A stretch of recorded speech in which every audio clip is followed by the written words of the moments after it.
Hello student, welcome to my YouTube channel debit and credit. ठीक है, आज हम डिस्कस करेंगे, लास्ट क्लास में हमने डिस्कस किया था यूजर्स ऑफ अकाउंटिंग। अब हम अकाउंटिंग के बारे में डिस्कस करेंगे, यूजेस ऑफ अकाउंटिंग या अकाउंटिंग के एडवांटेजेस क्या हैं। एडवांटेजेस ऑफ अकाउंटिंग, और या आप इसे क्या बोल सकते हो, यूजेस ऑफ अकाउंटिंग। ठीक है, तो सबसे पहले हमने आपको बता ही दिया कि अकाउंटिंग की बुक प्रिपेयर क्यों की जाती है, क्योंकि सिस्टमैटिक रिकॉर्ड मेंटेन करने के लिए की जाती है। तो सबसे पहले जो है इसके सिस्टमैटिक रिकॉर्ड जो मेंटेन करते हैं उससे हमें क्या हेल्प मिलती है, तो सबसे पहले मिलती है this is helpful in business management. मतलब हमने आपको बताया था short term decision, long term decision कोई लेना हो तो ये क्या, किसके लिए हम किसकी हेल्प लेते हैं, बुक ऑफ अकाउंटिंग से। तो ये सबसे पहला हमारा इसका यूजेस क्या है, हेल्पफुल इन बिजनेस मैनेजमेंट। अब बिजनेस मैनेजमेंट की हेल्प से हम क्या कर सकते हैं, तो सेकंड बोलेंगे हेल्पफुल इन प्लानिंग।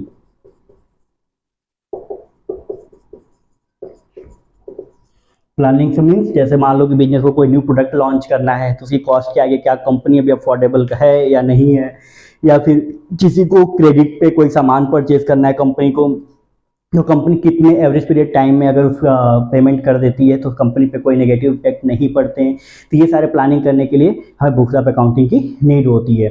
इसके बाद थर्ड होता है हेल्पफुल इन डिसीजन मेकिंग। अब कंपनी को अगर डिविडेंड पॉलिसी, अगर कंपनी डिविडेंड देना चाहती है अपने शेयर होल्डर्स को, तो कंपनी कब दे, उसकी क्या कंडीशंस है, सिचुएशंस है, तो उसके लिए कंपनी कैसे डिसीजन लेगी, तो बुक्स ऑफ अकाउंटिंग के बेस पे लेगी। तो ये हमारी डिसीजन मेकिंग में भी हमारी हेल्प करती है। फिर अब इसके बाद क्या होता है कि जैसे मान लो कंपनी कोई प्रोडक्शन का काम करिए, प्रोडक्शन में कुछ चीज़ें अदर्स इफेक्ट होते हैं, जैसे मार्केट में हमेशा प्राइसेस इंक्रीज होती रहती, डिक्रीज होती रहती है, ट्रांसपोर्टेशन चार्जेस इंक्रीज डिक्रीज होते रहते हैं। कभी कुछ ऐसी अनसर्टेनिटीज आ रही है, जैसे अभी आप देख रहे हो कि आपके पंजाब साइड में, हिमाचल साइड में बहुत फ्लड आए हुए हैं, तो उत्तराखंड में फ्लड है। अगर कोई आप कंपनी प्रोडक्ट वहाँ से मंगाती है तो वो प्रोडक्ट्स क्या हो जाते हैं, रेयर केस में आने लगते हैं, या उनकी स्केर्सिटी इंक्रीज हो जाती है। तो इस केस में क्या होते हैं, उनकी कॉस्ट, ट्रांसपोर्टेशन कॉस्ट इंक्रीज हो जाती है। तो इस टाइप की चीज़ों के सडन ऐसे कॉस्ट जो एक्सटर्नल तरीके से इंक्रीज हो जाते हैं, उनको कंट्रोल करने के लिए भी ये हमारी हेल्प करती है। तो फोर्थ हम पॉइंट क्या बोलेंगे, हेल्पफुल इन कंट्रोलिंग। ठीक है, कि कोई भी अदर फैक्टर्स के जो भी एक्स्ट्रा एक्सपेंसेस है उनको कंट्रोल करने में भी हमारी हेल्प करती है। या फिर कोई ऐसे एक्सपेंसेस जिनको हम सॉर्ट आउट कर सकते हैं, जिनकी नीड नहीं है फिर भी एक्सपेंस हो, जिसकी वजह से कॉस्ट ऑफ प्रोडक्शन इंक्रीज हो जा रहा है, तो हम उनको भी हटा सकते हैं, उनको भी कंट्रोल कर सकते हैं। तो इसलिए हम बोल सकते हैं हेल्पफुल इन कंट्रोलिंग। इसके बाद जो है जो बुक्स ऑफ अकाउंटिंग है ये हमें क्या करते हैं, तो हमने पहले ही बात किया कि ये बुक्स ऑफ अकाउंटिंग क्या होता है, हमारे लिए एक सिस्टमैटिक रिकॉर्ड तैयार करता है। तो बोल सकते हैं it is helpful in complete and systematic recording।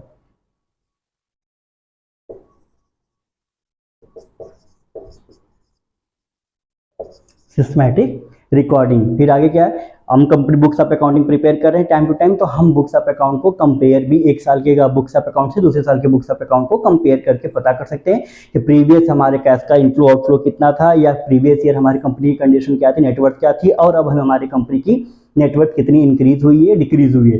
तो हम ये भी बोल सकते हैं helpful in comparative study.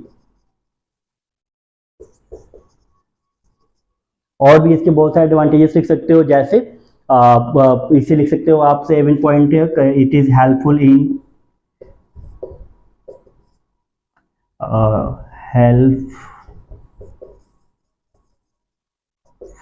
In proof of legal record. हमने आपको पहले ही बताया था कि अगर कोर्ट में कभी कोई कॉन्फ्लिक्ट होता है तो कोर्ट में आप एज एविडेंस जो है आप इसे प्रेजेंट कर सकते हो। बाकी अगर मान लो कि आपकी बिजनेस इंडिविजुअल है, आप सिंगल ओनर हो और आप बिजनेस को अपने ग्रो करना चाहते हो, लेकिन आपके पास कैपिटल की कमी है, तो आप अपने बिजनेस को पार्टनरशिप में कन्वर्ट कर सकते हो। तो इसके लिए भी क्या होता है कि बुक्स ऑफ अकाउंटिंग जो पार्टनर आपका बनना चाहेगा वो आपकी चीज़ों को क्या करेगा, पहले बुक्स ऑफ अकाउंट को चेक करेगा कि आपने पहले की books of account systematic record किए हैं या नहीं किए हैं, आपने बुक्स को मेंटेन किया है या नहीं किया है। तो आप इसे ये भी कह सकते हो कि हेल्पफुल इन पार्टनरशिप बिजनेस।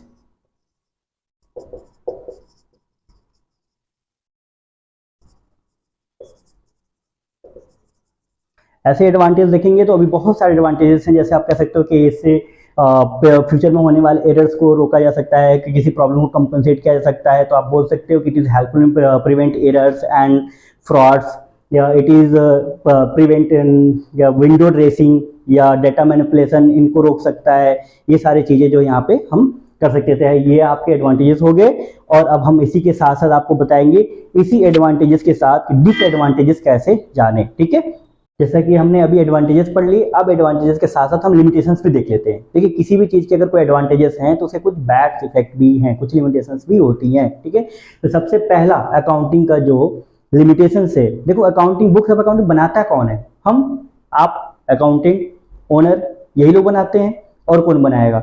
तो कभी कभी लोग क्या करते हैं, अपने फर्म को प्रॉफिट दिखाने के लिए वो अपने माइंड का यूज करते हैं और डेटा को मैनिपुलेट करते हैं, और डेटा को क्या करते हैं, वो गलत तरीके से शो करते हैं। तो सबसे नंबर 1 पे हम आगे इसकी लिमिटेशंस करेंगे, तो इजी टू डेटा मैनिपुलेशन।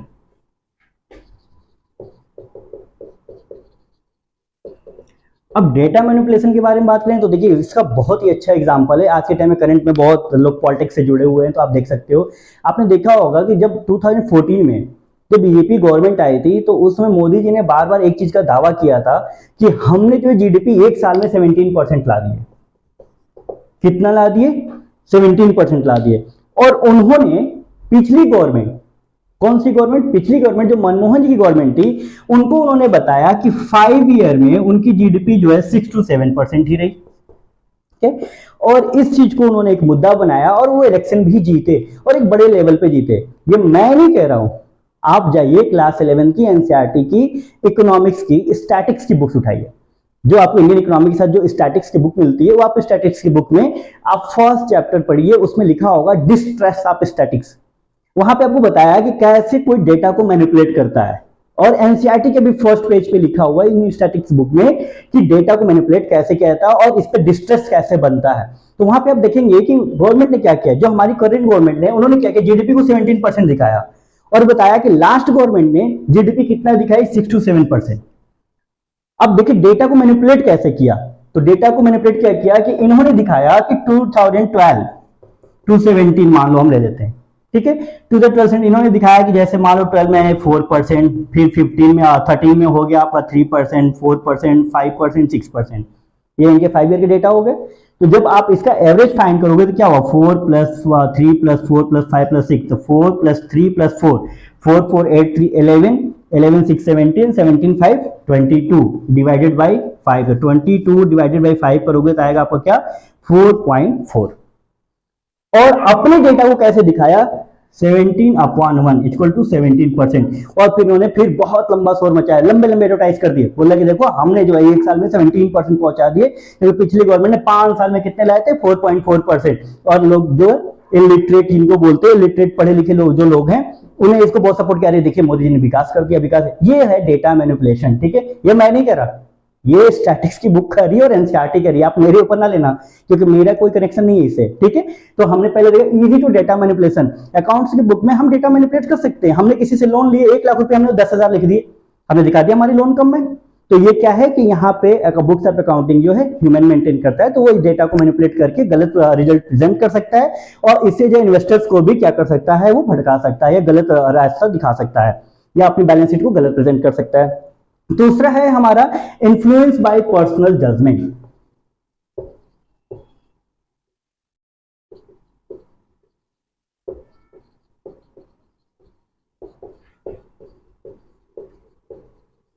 अगर किसी पर्सन को अगर अकाउंट की नॉलेज नहीं है तो वो क्या कर सकता है, जो हमारे नॉमिनल के एक्सपेंसेस हैं उनको रियल के एक्सपेंसेस दिखा सकता है, मतलब छोटे मोटे एक्सपेंसेस को भी एसेट में ऐड कर सकता है, या एसेट के साथ होने वाले, जैसे मान लो कि हम लोग कभी कभी देखते हैं कि टीवी खरीदने गए और हमने देखा कि हमारे शहर में टीवी जो है 15,000 की मिल रही है, लेकिन अगर हम बनारस चले जाएंगे तो 14,500 की मिल जाएगी। जब हम बनारस के लिए निकले अपने शहर से तो हमने 3,000 में एक 4 व्हीलर बुक की, ठीक। और हम 4 लोग पूरी फैमिली के साथ निकल गए टीवी खरीदने के लिए, और रास्ते में खाते पीते एंजॉय करते गए, हमने पूरा दिन लगा दिया और रास्ते में हमने 2000 रुपए की खाना खा गए। अब हमने टीवी कितने में खरीदे? 14,500 में, और हम बहुत हैप्पी हैप्पी चले आए घर। हमने सबको बताया कि हमने टीवी खरीदी कितने की? 14,500 की, और मऊ में टीवी कितने की मिल रही थी? 15,000 की। हमने 500 बचा लिए। कितने? 500। Big saving. और जब आप टोटल एक्सपेंस को ऐड करोगे तो कितने हुए? 14,500 की टीवी, 3,000 की हमारी 4 व्हीलर की बुकिंग, एंड 2,000 रुपए हमारे खाने के खुद के खर्चे। अब प्लस टाइम जो क्या दिन भर का हो तो टाइम छोड़ ही दो, ठीक है। तो अब कितने खर्चे हो गए हमारे? 14,317 टू 19,500। और हम क्या कह रहे हैं? टीवी क्या पड़ी? सस्ती। कितने की पड़ी हमें? 500 बच गए हमारे 14,500 की। तो ठीक है, तो this is influence by personal judgment. Books of accounting में कभी कभी क्या करते हैं लोग कि अपने जजमेंट के अकॉर्डिंग बहुत सारे एक्सपेंसेस को अवॉइड कर देते हैं, जिसकी वजह से ये गलत रिकॉर्ड प्रेजेंट करता है, ठीक है। थर्ड है बेस्ड ऑन हिस्टोरिकल कॉस्ट।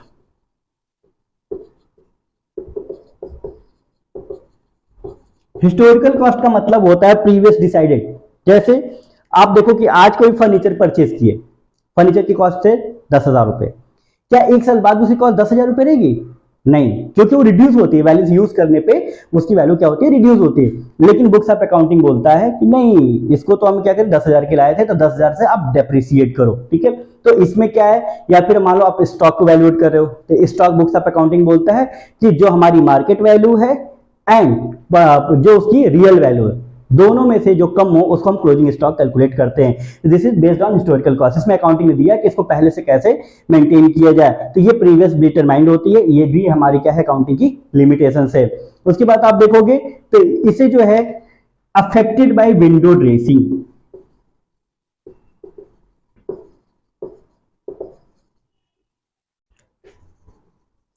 अब आप बोलोगे कि ये सर अकाउंटिंग में ये विंडो विंडो क्या बता रहे हैं, खिड़की के बारे में बता रहे हैं, ड्रेसिंग के बारे में बता रहे हैं, कि इसमें डांस तो नहीं करना है कपड़े पहन के? तो जी नहीं, ये अफेक्टिव विंडो ड्रेसिंग का मतलब होता है कि जैसे मान लो कि आपको कहीं चोट लग गई, तो आप क्या करते हो? फर्स्ट एड हेल्प लेते हो, तुरंत लेते हो, ट्रीटमेंट हल्का फुल्का कर लेते हो। बाद में अगर बहुत ज्यादा रिक्वायरमेंट होती है तब आप हॉस्पिटल, मतलब सबसे पहले क्या करते हो? फर्स्ट एड ट्रीटमेंट लेते हो। तो अकाउंटिंग के बुक्स में भी क्या करते हैं, कभी कभी अकाउंटिंग जो है छोटे मोटे डेटा को मैनिपुलेट करके प्रॉफिट शो कर देता है। अगर मार्केट से लोन रहा, जैसे आप बैंक जाओगे लोन लेने के लिए, तो बैंक क्या करेगा? पहले आप बुक्स ऑफ अकाउंट चेक करेगा, वो चेक करेगा कि आप कैपेबल हो कि नहीं उसके लोन को पे करने के लिए। तो इसलिए क्या करता है अकाउंटिंग, शॉर्ट टर्म के लिए वो क्या करता है कि विंडो ड्रेसिंग का यूज करता है, डेटा को मैनिपुलेट करके वो प्रॉफिट को शो कर देता है।